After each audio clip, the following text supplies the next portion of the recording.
Olha só, queridos irmãos, como eu falei hoje de manhã, nós estamos nesse início de ano, mês de janeiro, falando sobre algumas prioridades que a gente precisa colocar na nossa lista de desejos, porque você tem aí no início do ano projetos, planos que você às vezes põe diante de você, coisas que você quer conquistar, alcançar no ano que começa. E aí nós temos falado sobre algumas coisas que precisam estar assim nessa nossa lista de prioridades, lista de oração, coisas que nós precisamos buscar. E nós temos falado disso no mês de janeiro. E hoje pela manhã nós começamos a falar então de uma coisa muito importante que precisa estar na nossa agenda, que precisa estar no nosso foco de busca e de oração, que é a busca da paz dentro dos nossos lares, dentro das nossas famílias. Nós começamos a conversar sobre isso.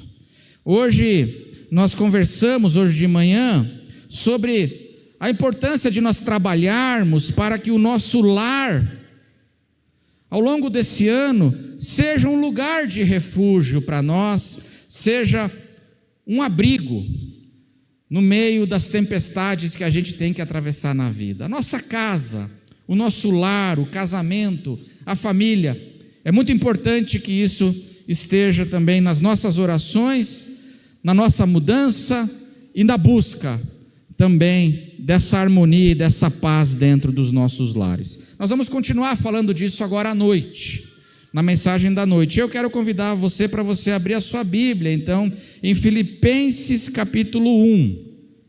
Filipenses capítulo 1, está sem mídia aí, você vai ter que abrir a sua Bíblia ou o celular. Filipenses 1, do verso 3 ao verso 11. Filipenses 1, do verso 3 ao verso 11, você pode acompanhar aí, a palavra de Deus diz assim: dou graças ao meu Deus por tudo o que lembro de vocês, fazendo sempre com alegria súplicas por todos vocês em todas as minhas orações. Dou graças pela maneira como vocês têm participado na proclamação do Evangelho desde o primeiro dia até agora. Sublinhe aí na sua Bíblia essa expressão de Paulo, desde o primeiro dia até agora. Estou certo de que aquele que começou boa obra em vocês há de completá-la até o dia de Cristo Jesus. Aliás, é justo que eu assim pense de todos vocês, porque os trago aonde, irmãos? Os trago no coração, seja nas minhas algemas, seja na defesa e confirmação do Evangelho, pois todos vocês são participantes da graça comigo. Vocês participam comigo, seja no momento difícil, nas minhas algemas, seja nos momentos bons e produtivos, quando eu estou pregando o Evangelho, vocês participam comigo e vocês estão no meu coração, diz o apóstolo Paulo. Verso 8: pois Deus é testemunha da saudade que tenho de todos vocês no profundo afeto de Cristo Jesus. E também faço esta oração: que o amor de vocês aumente mais e mais, em conhecimento e toda a percepção, para que vocês aprovem as coisas excelentes e sejam sinceros e inculpáveis para o dia de Cristo, até o fim das vossas vidas, até quando vocês encontrarem o Senhor Jesus. Verso 11: cheios do fruto de justiça, que vem por meio de Jesus Cristo, para a glória e louvor de Deus. Amém, irmãos? Olha só, essas palavras que nós lemos, o contexto é a carta de Paulo aos Filipenses, a igreja de Filipos. E fica muito claro uma coisa importante no texto que nós lemos e na carta inteira, fica muito claro que o apóstolo Paulo, ele tinha uma conexão especial com essa igreja, como ele não tinha como nenhuma outra igreja no Novo Testamento.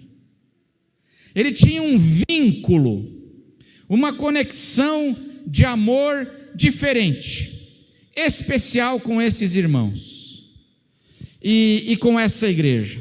Isso fica claro, por exemplo, no texto que nós lemos. Você pode deixar a sua Bíblia aberta aí, eu acho que está sem mídia, né? Então deixa a sua Bíblia aberta aí. Ele fala no verso 7 que ele traz esses irmãos no coração. Eu trago vocês no coração. E no verso 8, ele fala da saudade que ele sente. E ele fala do profundo afeto que em Cristo ele tem por esses irmãos. Afeto.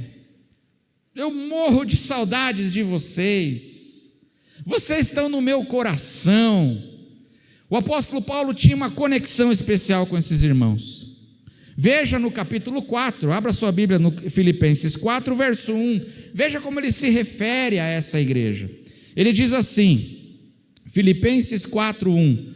Portanto, meus amados irmãos, de quem tem o quê? Muita saudade. Não é pouca, é muita saudade. Estou morrendo de saudade. Você já falou isso para alguém? Você sente isso de alguém? Estou morrendo de saudade. Vocês que são a minha alegria, vocês são a minha alegria, vocês são a minha coroa, vocês são o meu orgulho, vocês são o meu prêmio. Sim, meus amados, permaneçam deste modo firmes no Senhor. 2 vezes ele fala para a igreja: vocês são amados, eu amo vocês. O apóstolo Paulo tinha uma conexão muito especial com esses irmãos. Aí tem uma curiosidade sobre essa carta, que para a gente entender coisas que ele diz, a gente precisa entender essa curiosidade. Entre o momento que ele escreve a carta, quando ele fundou aquela igreja, a fundação da igreja, quando ele esteve em Filipos, e ele plantou a igreja em Filipos, Atos capítulo 16, e o tempo agora que passa, quando ele escreve essas palavras de carinho, de amor, de afeto. Você sabe quantos anos se passaram? Você sabe quantos anos se passaram entre o tempo que ele fundou a igreja e a escrita dessa carta? Mais ou menos 10 anos. 10 anos se passaram entre Atos 16 e quando agora ele vai escrever essa carta, quando ele estava preso, a primeira prisão dele na cidade de Roma. Mais ou menos 10 anos se passaram. E aí eu pergunto para você, se passaram 10 anos, o carinho passou?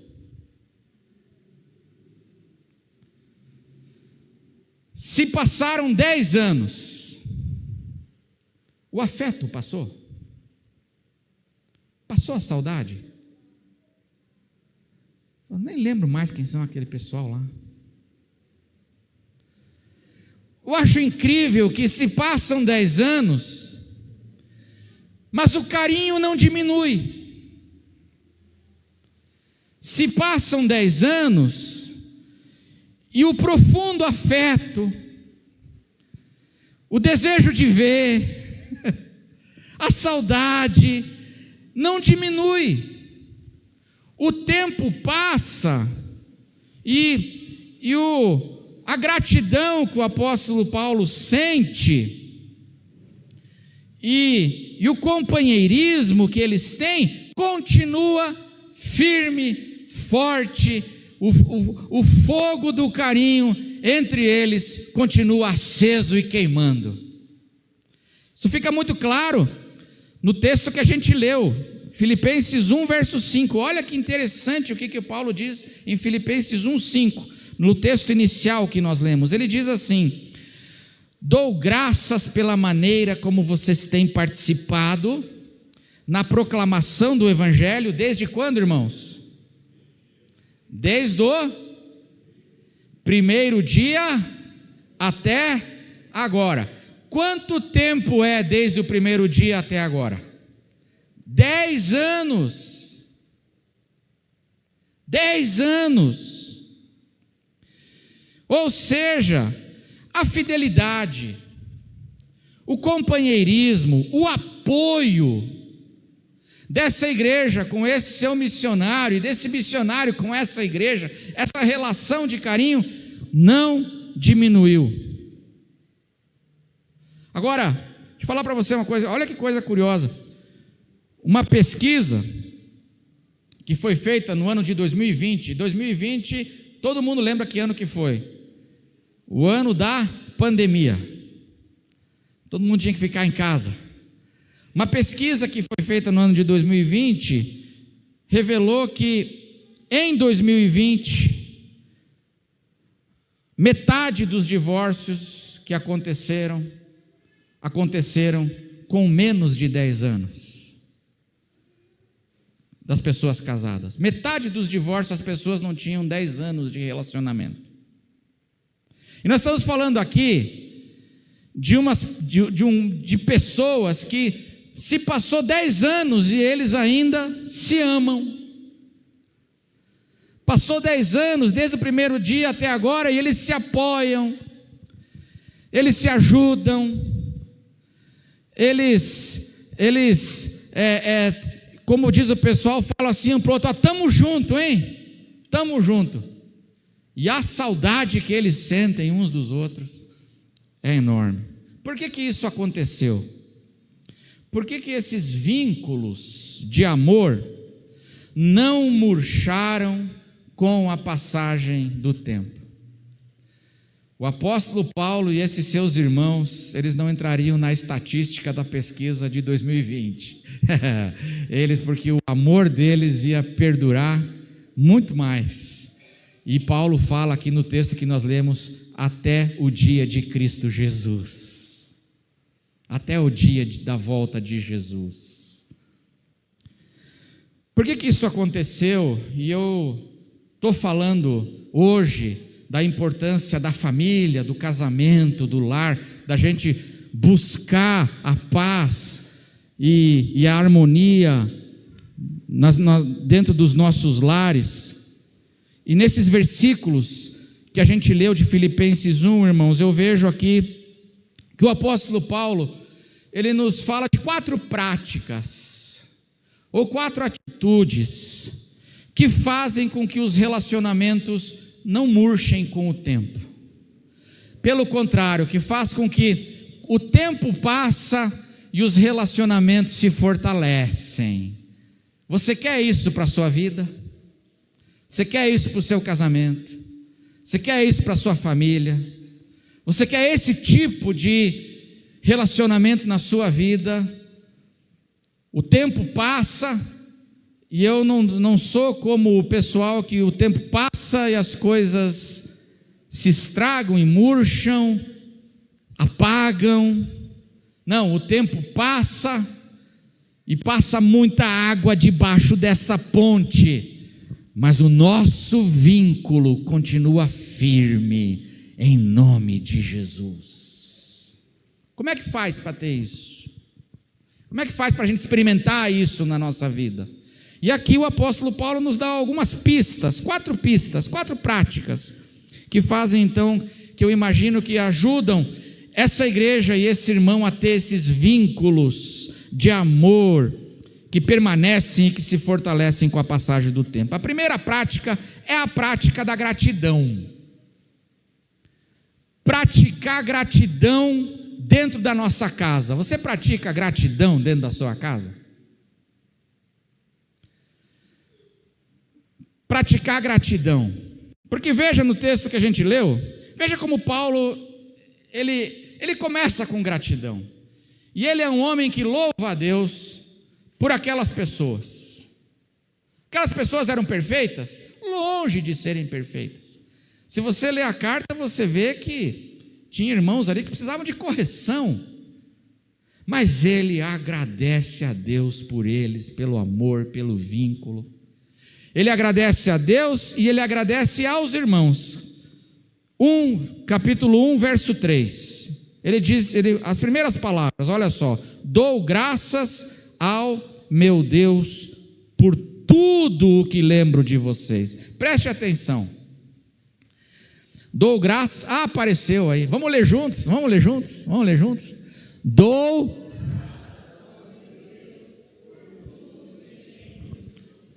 Paulo agradece a Deus, e no verso 5 ele vai agradecer aos irmãos. Ele tem gratidão por tudo. Você lembra o que aconteceu com ele quando estava em Filipos? Vocês lembram? Olha só, Filipos foi suave na nave? O tempo dele em Filipos foi tranquilo? Em Filipos tinha uma endemoniada que ficou lá atrás deles, perturbando eles, e uma hora ele cansou da endemoniada e falou assim: sai em nome de Jesus, e a menina ficou liberta. E aí, por causa que ele libertou a menina, ele foi preso. Ele e Silas foram presos, e eles foram açoitados. Ele passou por injustiças em Filipos, mas ele fala o quê? Eu agradeço a Deus por tudo que eu lembro de vocês. Até os momentos difíceis que a gente passou juntos aí, eu sou grato a Deus, porque Deus foi bom demais com a gente.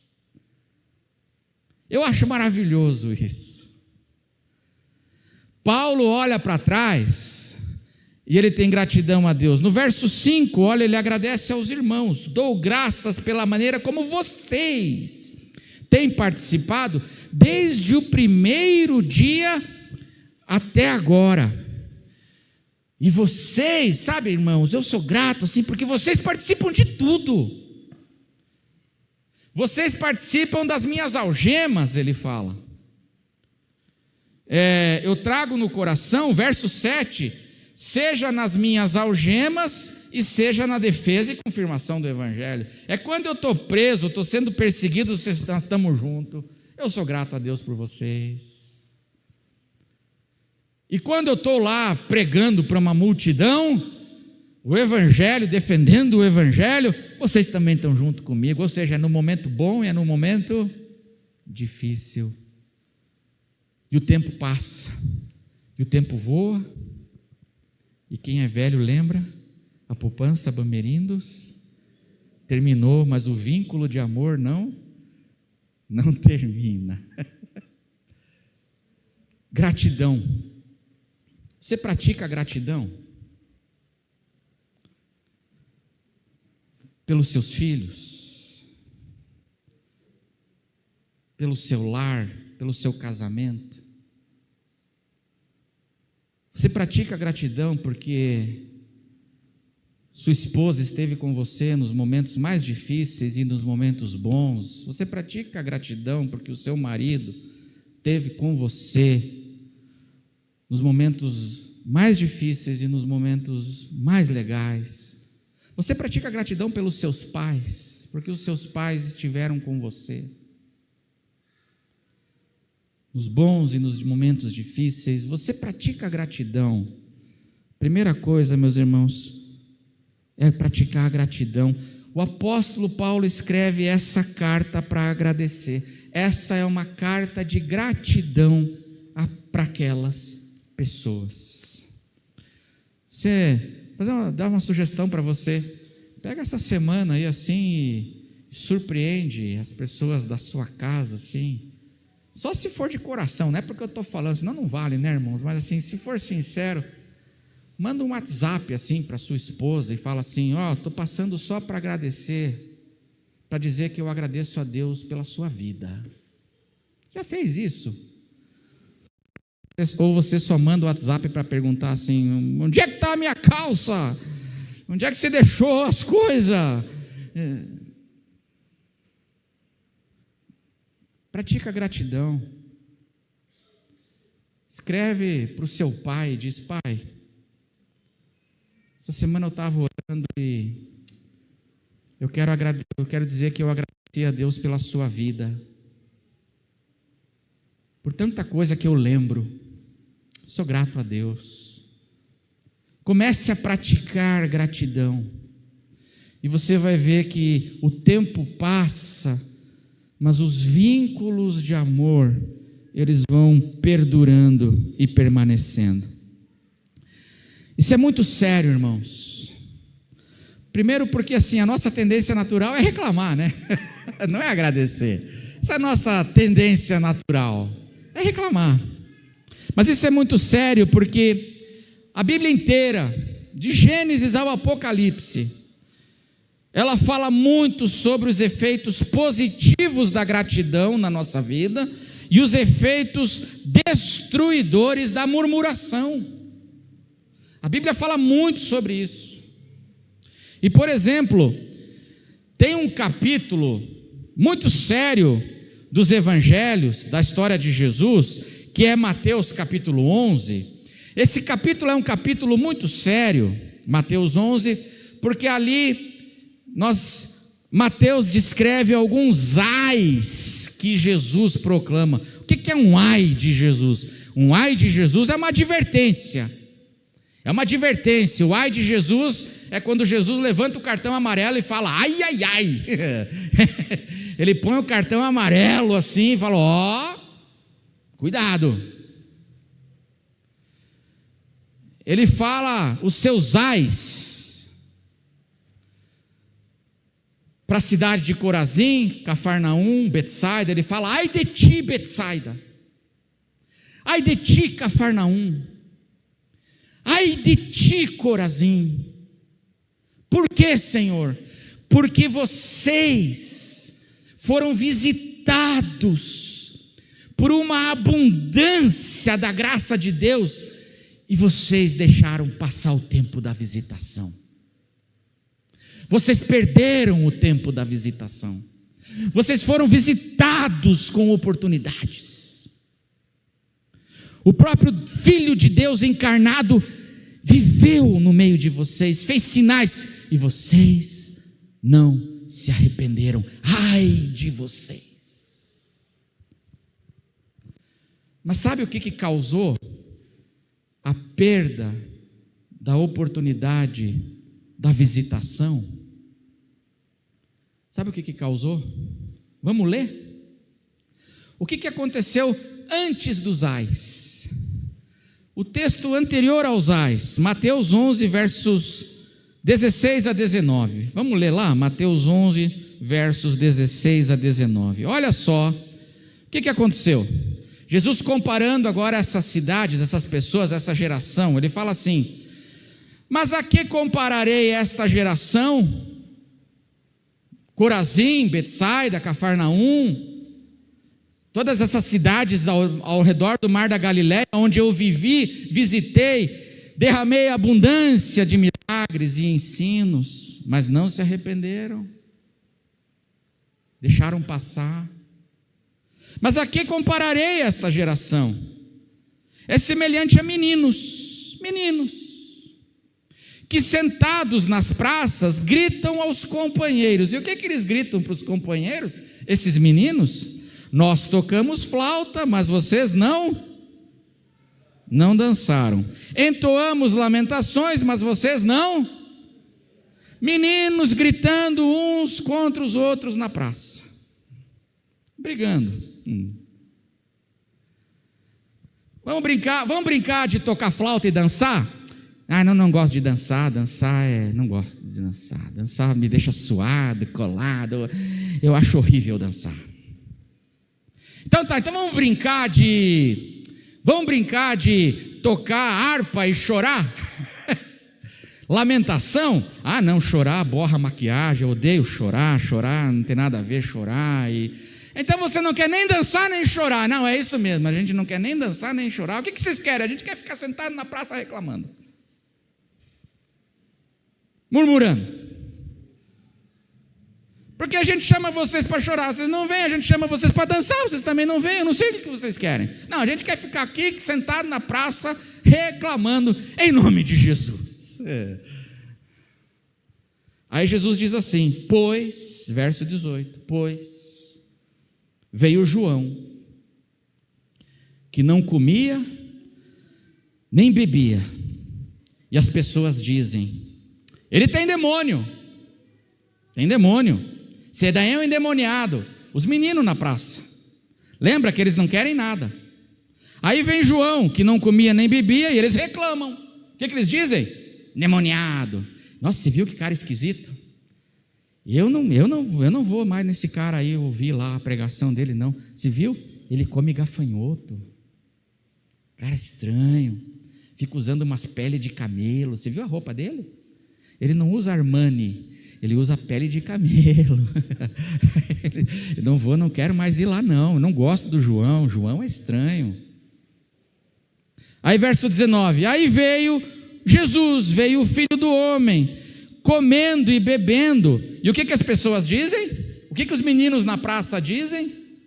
Eis aí um glutão e bebedor de vinho, amigo de publicanos e pecadores. Mas a sabedoria é justificada por suas obras. O que Jesus está dizendo aqui? E aí, o verso seguinte, Jesus começa a dizer: ai de vós. No verso seguinte: ai de vocês, esses meninos. E o que esses meninos fazem? Reclamam. É impossível de satisfazer esses meninos.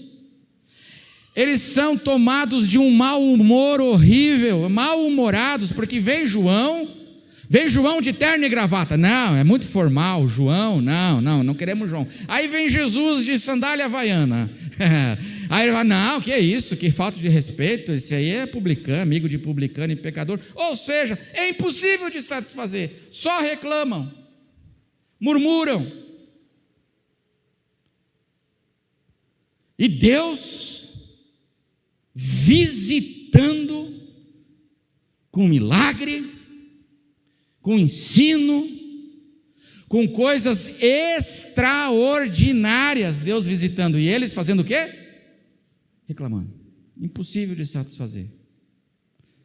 Por isso a importância da gratidão, irmão.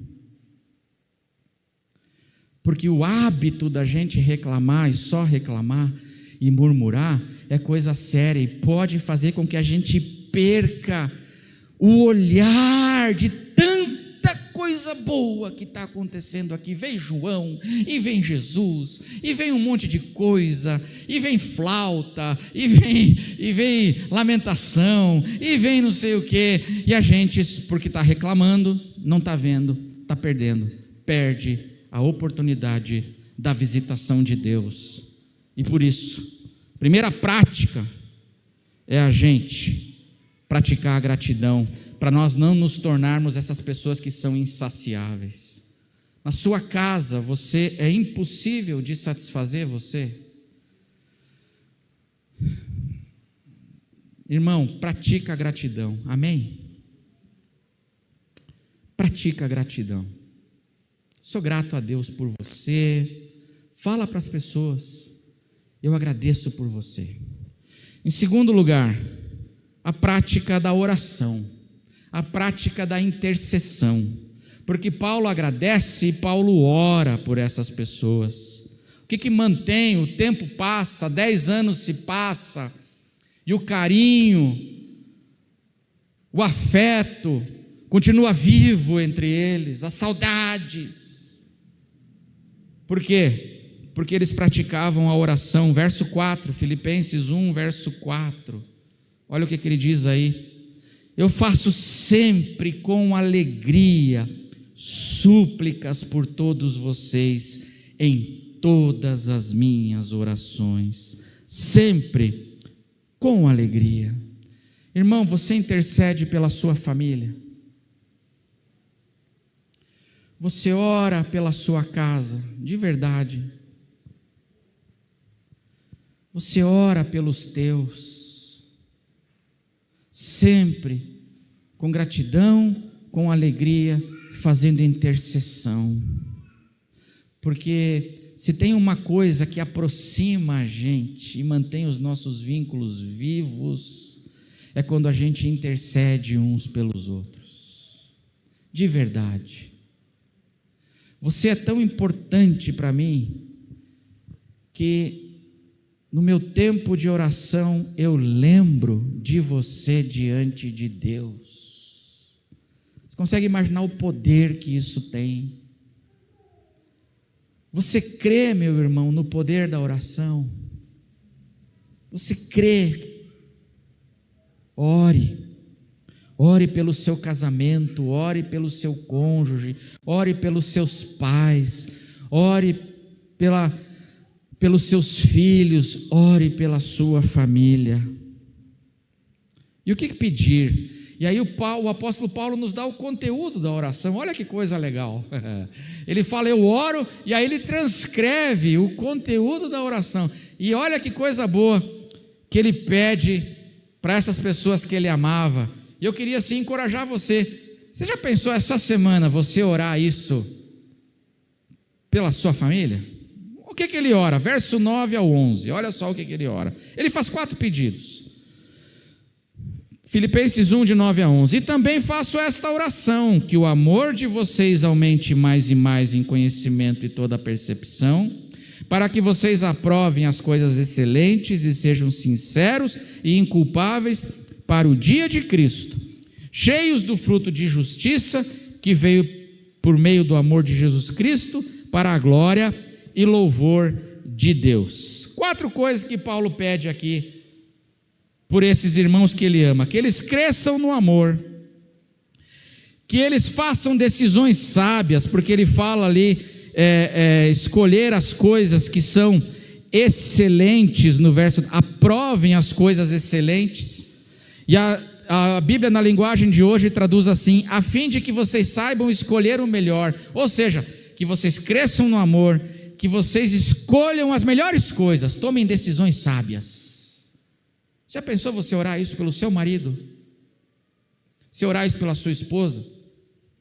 Você orar isso pelos seus filhos? Senhor, que meu filho, que ele cresça no amor, que ele faça decisões sábias. Em terceiro lugar, que viva com integridade até a sua morte.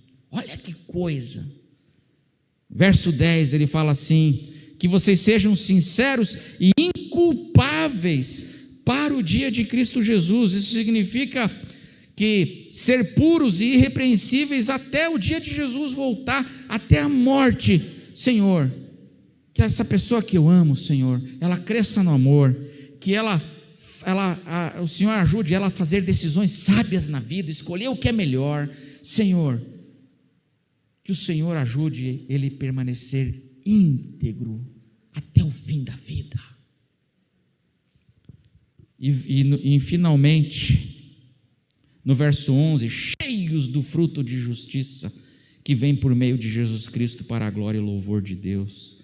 Ah, Senhor, que ele seja frutífero e que ele seja um motivo para que o teu nome seja louvado.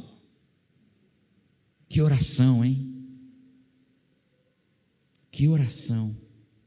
Que ele seja frutífero, que ela seja frutífera, Senhor, e que as pessoas, ao conviverem com ela, elas deem louvor a Deus pela vida desse meu filho, pela vida desse meu marido, pela vida dessa minha esposa, que seja para a glória e para o louvor de Deus. Tá aí, se você não sabe o que orar, eu acabei de te dar uma agenda de oração. Prática da oração. Em terceiro lugar, a prática de esperar o melhor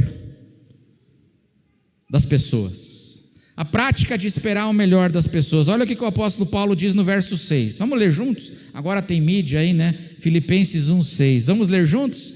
Estou...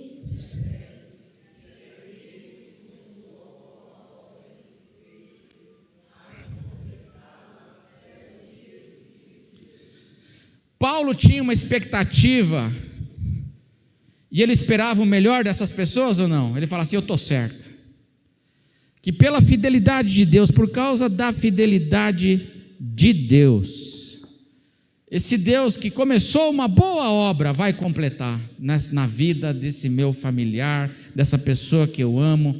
Eu espero o melhor. Eu espero o melhor das pessoas que eu amo.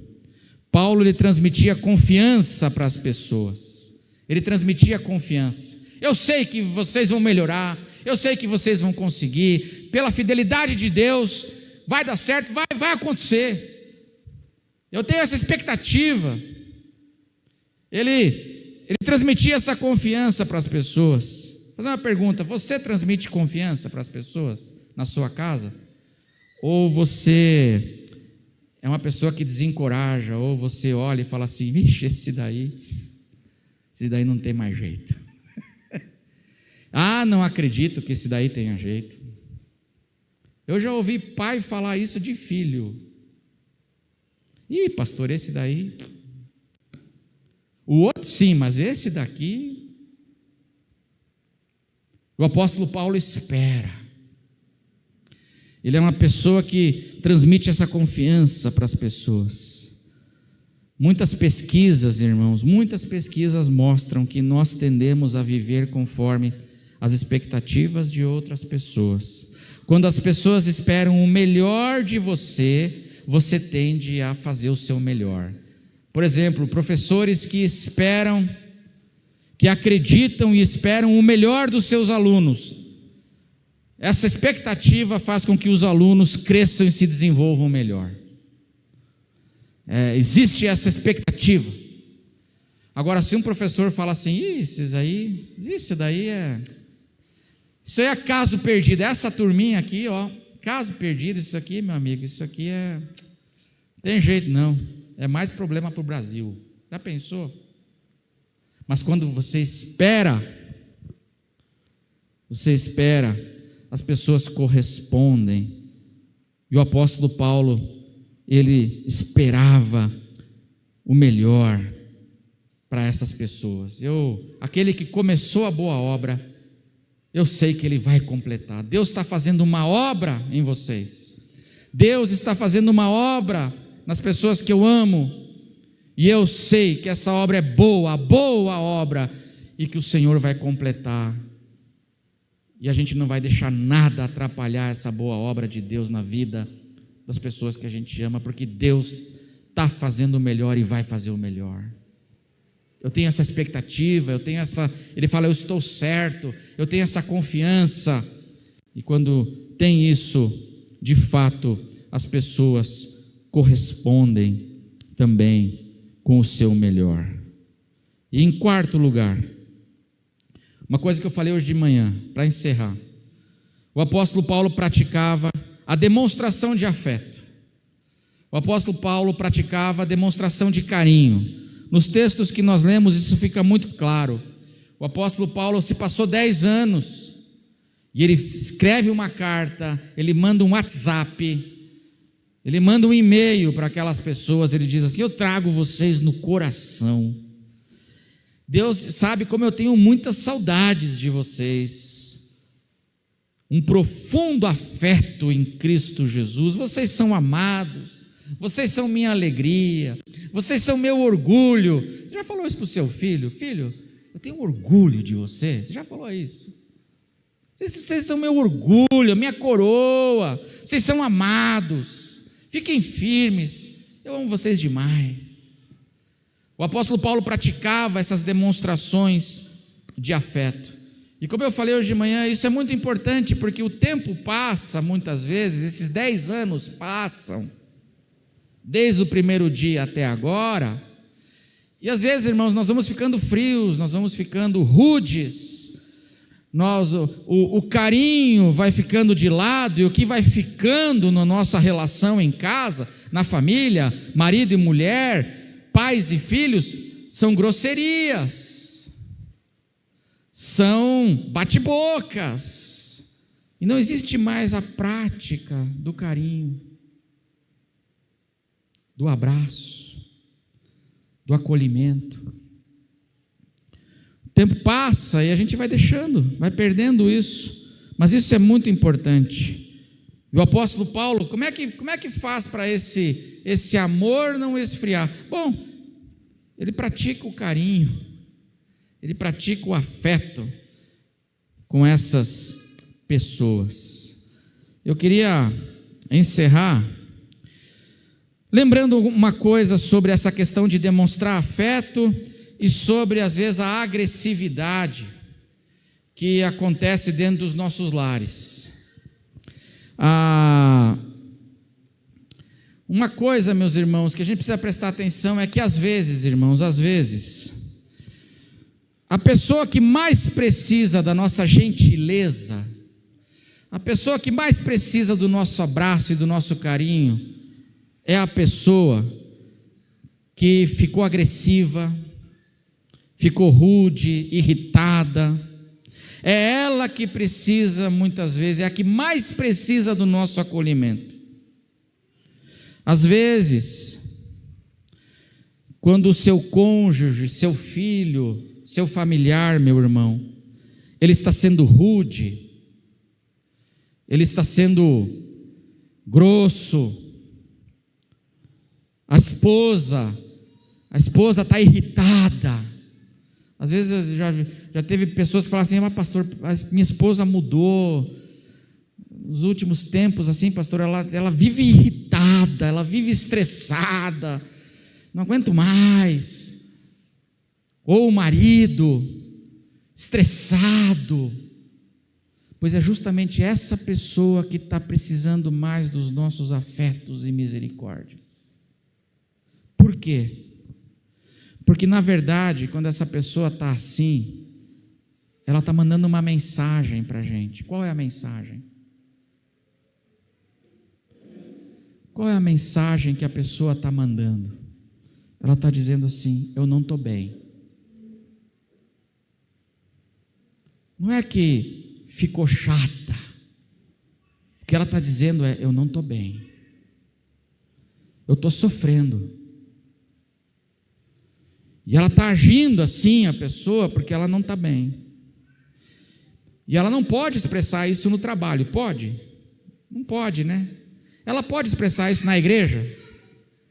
No meio do culto, expressar isso? Pode ou não pode? Não pode. Onde é que ela vai expressar isso, irmão?